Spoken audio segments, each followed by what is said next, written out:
Melissa here, coming on today with another Saturday morning mix, as well as crafting with my friend Gloria. And we do have a hashtag now that we will be using where you can find us if you just want to visit and see what we've made for the week. That hashtag I will have pop across the screen right here. And it is hashtag 2 crafters, 1 design. And so so we finally got a hashtag for ourselves. Anyways, so let me jump right in. I needed a sympathy card, and so I decided to make a sympathy card. And make sure you pop over to Gloria's channel and see what she's made. I'll still have the links to the ladies down below if you want to go that route. And then I am using this Elizabeth craft design. This is probably my most favorite die. So I'm using actually this one right here as well as this one here.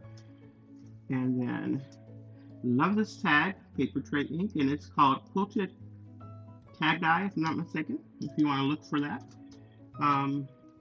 This stamp set I picked up from Cards TV is Thinking of You Inside and Out.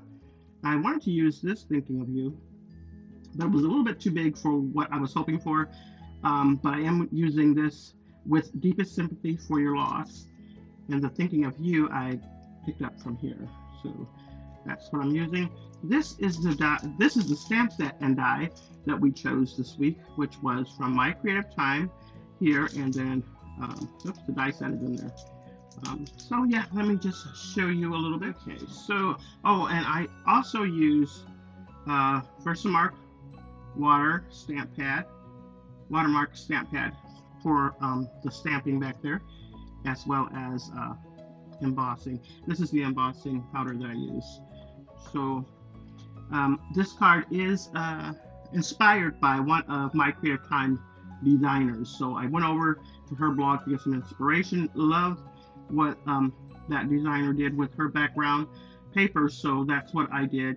And I went ahead and embossed this as well, cut it out. I did pop up the Thinking of You there. You can see that something was missing there, so I thought I would add the 3 diamond dots. And then I popped on this ribbon here. It's a seam binding ribbon. Back in my blogging days, I used it a lot. So I was really surprised I went to ribbon this time, but I thought it added the perfect touch. And then here goes the inside of my card. And I did use that embossing technique in the inside as well. All right, so make sure you head over to these ladies' channels or use the hashtag so that you can find every person from Saturday Morning Mix, as well as Gloria and I, and our posts that we'll start using that hashtag with. Thank you so much, everyone. You all have a blessed and crafty day.